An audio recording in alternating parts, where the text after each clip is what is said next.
مفتی صاحب میں اپنی بیوی کو پردہ کراتا ہوں تو میری والدہ منع کرتی ہیں اور ناراض ہوتی ہیں، کیا کریں؟ والدہ کی نہ مانیں، ان کو ناراض ہونے دیں، اماں سے کہیں کہ اماں میں آپ کے بھی حقوق کیوں ادا کر رہا ہوں، اللہ کا حکم ہے، اگر میں اللہ کا نہیں بنا تو پھر آپ کا بھی نہیں بنوں گا، تو آپ کو بھی نقصان ہوگا،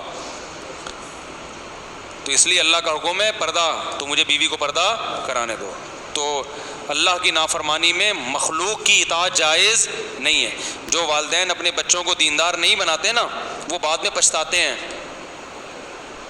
کہ پھر بچہ ماں کا بھی حق بعد میں ادا نہیں کرتا، وہ بھی کلچر کی وجہ سے کر رہا ہوتا ہے نا، تو کلچر تو تبدیل ہو رہا ہے بہت تیزی سے، تو بچے کو دیندار بنانے میں ماں باپ کا اپنا فائدہ ہے، وہ آپ کی بھی مانے گا۔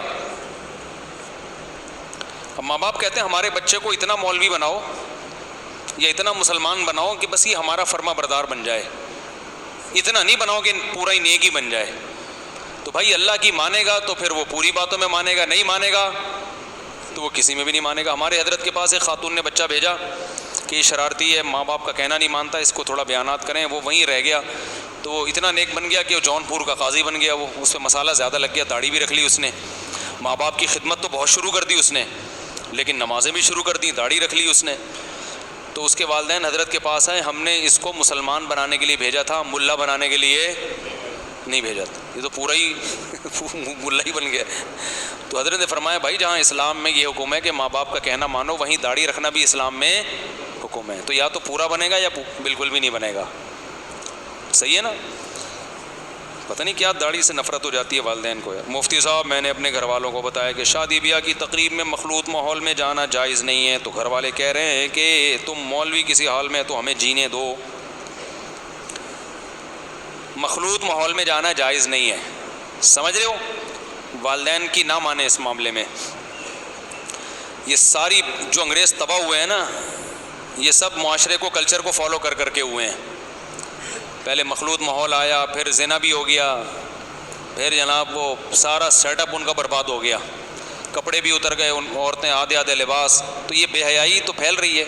اب تو مائیں یہ بھی نہیں چاہتی کہ ہماری بیٹیاں پورے کپڑے پہنیں، بہت گھوڑوں میں جھگڑے ہو رہے ہیں، باپ چاہتے ہیں میری بیٹی پراپر ڈریس پہنے، فل آستین ہو، مائیں چاہتی ہیں سلیو لیس ہو، بعض جگہ الٹا ہے کہ باپ چاہ رہے کہ سلیو لیس پہنے، ماڈرن بنانا چاہتا ہوں، ماں چاہتی ہے کہ پورے کپڑے پہنے، تو یہ بڑے پھٹے چل رہے ہیں آج کل گھروں میں، تو کپڑے پورے ہی پہنے گی وہ، سمجھتے ہو گے نہیں سمجھتے؟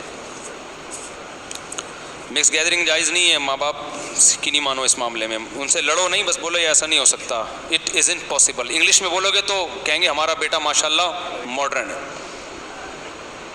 امی کو بتا دو، موم کہتے ہیں نا، موم زیادہ اچھا لگ رہا ہے نا، mom it isn't possible for me to do this, I will never go in this meeting, in this wedding. جب آپ اس طرح بولو گے نا، اماں بولے گی اب تو کچھ بھی کر لے، کوئی ٹینشن نہیں ہے، صحیح ہے نا، تو پڑھا لکھا آدمی بن گیا ہے، بس انگلش میں بولا کر کہ کیا کرنا ہے اور کیا نہیں کرنا۔ اصل میں آپ دیسی زبان استعمال کرو، یہ حرام ہے، وہ پتہ ہے کیا بول رہا ہوگا؟ امی اسلام میں مخلوط دینی ماحول حرام ہے، جہنم میں جانا پڑے گا، گناہ کبیرہ ہے۔ اس طرح کی زبان جب آپ استعمال کر رہے ہو تو امی کہہ رہی ہے کہ میرا بچہ تو پرانے زمانے کا آدمی ہے، تو انگلش میں بولو it is not allowed in Islam to do this, I will never go in this wedding, اور it is very dangerous for our culture۔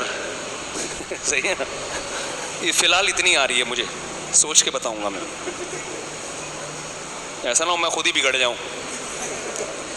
مفتی صاحب میں نے ناپاکی کی حالت میں جانور کو ذبح کیا تھا، قربانی تو ہو گئی لیکن جانور ذبح کرنا بھی قربانی میں عبادت ہے، پاک ہو کے کرنا چاہیے، بہرحال قربانی ہو گئی ہے۔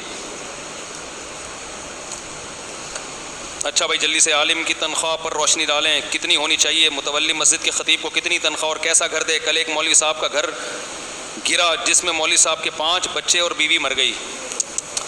یہ اللہ مسجد کمیٹی والوں کو ہدایت دے، امام کو ایسی گندی حالت میں رکھتے ہیں کہ الامان والحفیظ۔ میں کہتا ہوں جس اسٹینڈرڈ کا علاقہ ہے نا، اس علاقے میں آپ دیکھو درمیانے درجے کا گھر کس کا ہے، تو کم از کم اتنے لیول کا گھر امام صاحب کو بولو نا دینا چاہیے۔ دیکھو کمپنی اپنے اسٹینڈرڈ کے حساب سے تنخواہیں دیتی ہے، کمپنی ملازمین کا اسٹینڈرڈ نہیں دیکھتی ہے. ایک ملٹی نیشنل کمپنی میں اسی عہدے پر ہوں گے تو تنخواہ زیادہ ہوگی, اور ایک چھوٹی کمپنی میں ہوں گے تو اسی. تو جس علاقے میں مسجد ہے اس علاقے کے اسٹینڈرڈ کے لحاظ سے امام کا گھر ہونا چاہیے, اور اسی میں دیکھ لو کہ متوسط درجے کی تنخواہ کتنی ہے لوگوں کی. بھائی اس علاقے میں, جس علاقے میں مسجد ہے اس علاقے میں بعض لوگوں کی تنخواہ 2 لاکھ روپے ہوگی, مالدار کہلاتے ہوں گے, بعض کی 1 لاکھ روپے ہوگی, بعض کی 50,000 روپے ہوگی. تو ریشو نکالو کہ یار نارمل لوگوں کی تنخواہیں یہاں 50,000 1 لاکھ تو ہوتی ہیں, تو امام کی تنخواہ بھی کتنی ہونی چاہیے پھر؟ ارے کیا ہو گیا بولو نا, پھر اتنی ہونی چاہیے. جس علاقے میں مسجد ہے اسی کے اسٹینڈرڈ کے لحاظ سے متوسط طلب مشکل ہو رہا ہے, سمجھنے میں آ رہی ہے, درمیانے درجے کی تنخواہ اس, ورنہ تو آپ طے نہیں کر سکتے نا. تو گھر بھی ایسا ہونا چاہیے اور اس کی ایک تنخواہ بھی درمیانے درجے کی ہونی چاہیے. اور پھر امام کے سلیکشن میں بھی آپ بے شک دیر لگا دو, امام خاندانی رکھو, تو وہ موروثی چل رہا ہے سیٹ اپ سارا, جس نے جہاں قبضہ کر کے مسجد بنا لی بس وہ کیا ہے, وہ اس کی ہے. اس میں جانتا ہوں ہر جگہ نہیں ہوتا ایسے, بعض لوگوں نے انلیگل جگہوں پہ بھی قبضہ کیا ہوا, غیر قانونی جگہوں پہ. تو امام کی سلیکشن کا طریقہ کہ محلے والے مسجد بنائیں اور بڑے بڑے مدرسوں میں رابطہ کریں کہ آپ ہمیں کوالیفائڈ امام دیں, کیونکہ مدرسے والوں کو پتہ ہوتا ہے علماء کا, عام لوگوں کو پتہ نہیں ہوتا. مدرسے والوں کو پتہ ہوتا ہے کہ ان کو بتائیں کہ ہمیں کوالیفائڈ امام چاہیے جو عالم بھی ہو, یہ صفات ہوں, تو مدرسے والے سلیکشن کریں گے. سمجھ میں نہیں آ رہی بات؟ عام آدمی سلیکٹ کر رہا ہوتا ہے جو بیچارہ فارغ ہوتا ہے, اس کو پتہ ہی نہیں ہوتا علم دین کا, اس کو کیا پتہ کہ یہ عالم ہے, مفتی ہے, یا فارغ ہے بالکل, یا روحانی بابا تو نہیں ہے.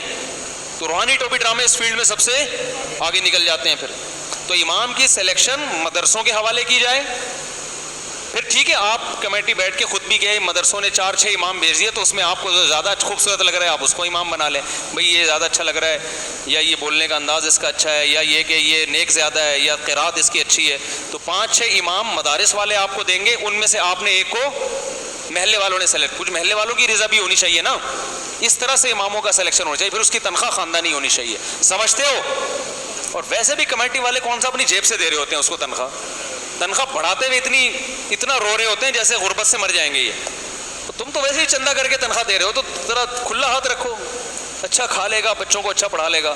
اماموں کی تنخواہیں قسم اٹھا کے کہہ سکتا ہوں کہ اس قابل نہیں ہوتی کہ وہ اپنے بچوں کو اچھا پڑھا سکیں, اس قابل نہیں ہوتی. بس میرا خیال ہے بارش کے مزے بھی لینے چاہیے نا.